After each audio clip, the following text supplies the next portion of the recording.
From Vienna, the city where the hottest dance on TikSock is a waltz. Welcome to Sock's Talk Politics. Sock's Talk Politics.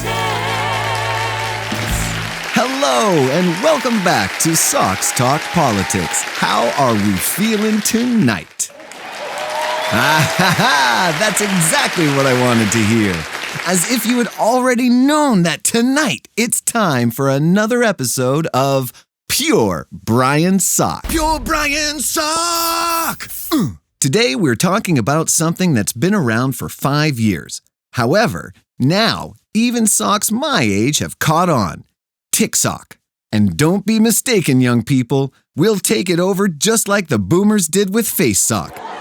Pretty soon, your weird Uncle Barnaby will be all over your comment section. I mean, come on. TikSock is an awesome place for the older generations. They're blowing up all these old songs like Dreams by Fleetwood Mac or I Love You, Baby, or currently Kate Bush's Running Up That Hill. Oh, just amazing. Even an interview of moi went viral talking about a rap I did years ago. I have rapped in a program. I did a Weird Thread Ends episode about a rap. Can you remember any of the rap that you did? My socks don't tickle, tickle. They fold. I like to see them wiggle, wiggle. For sure. Makes me want to giggle, giggle. You know, sliding on my feet. You really have to see it. 60 pairs in a socks box. Socks box. Anyway, when I first downloaded TikSock, I have to admit, I was a little weirded out by what I saw. I mean, there are no limits, no rules. You can basically post whatever you want. And believe me, people do. Live. My brothers don't die, we just pussy bought. Hey there, Delilah. What's it like in New York City? Through the popularity and the unique algorithm of this thing, huge crowds get exposed to stuff they would never know if it weren't for TikSock. There's Amish TikSock, prison TikSock, mom TikSock, horse girl TikSock, and my favorite one, pimple popping TikSock. Guilty pleasure. But this network not only opens up its many subcultures for us, it's also a political arena where people voice their opinions or document political events.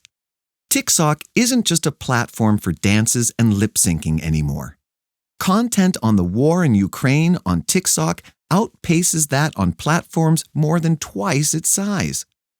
People who live in war zones started to live stream, taking us into that very moment, hearing the sirens, seeing people hiding in basements, in bunkers, in subway stations, fearing for their lives. To say it is disturbing would be a huge understatement. These glimpses fuel demands placed on governments. Help those people. Get them out of there. Open borders. And if you cannot muster the humanity or empathy to agree with that, well, sock you, because we are obliged to, by our hearts and souls and a little thing called the Geneva Convention. There's a lot more we can do. However, installing refugee camps far from any infrastructure, isolated and offering no chance to become part of society might not be one of those things. You might be asking, why is it important to help refugees become part of the society they now live in? Well, the answer lies in what happens if we don't. Despair, mental health issues, criminalization, and radicalization.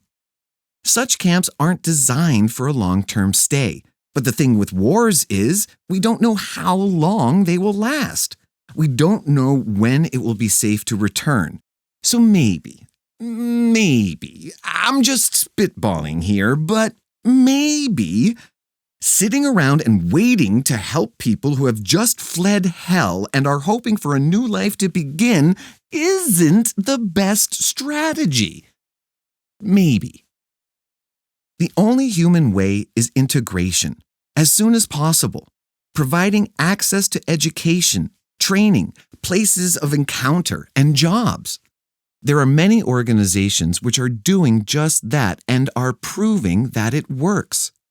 They are not only giving refugees a sense of hope, self-confidence, and independency, they also create some of my beloved win-win situations. Classic win-win situation. Here are some examples, TikSock style. 60 seconds to show you 6 exemplary projects on how to welcome refugees.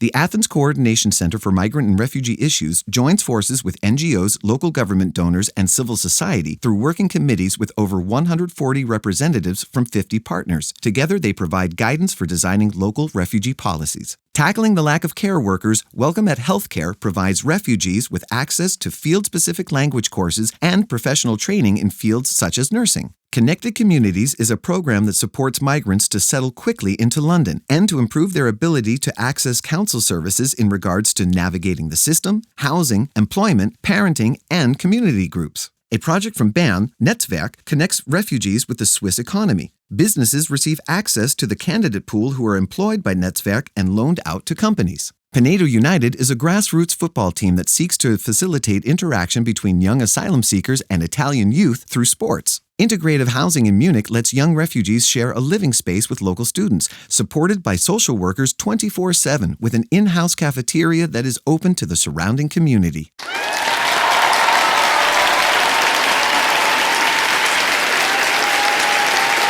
These are just a few ideas of many on how to integrate refugees successfully. For more, check out the showroom of the Innovation in Politics Institute.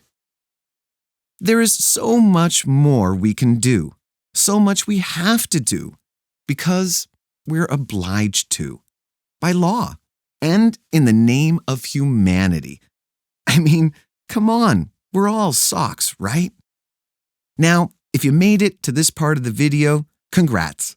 You're probably not on TikSock and your attention span is still in good working order.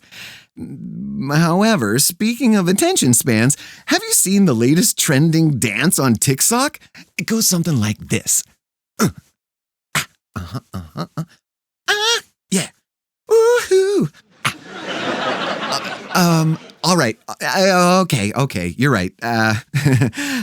I invented that dance, and it's not trending, not yet, but you could change that by following me on TikSock. Anyway, that's it for tonight. We'll see you next week on Socks Talk Politics. Until then, remember to follow me on TikSock and to stay on your toes.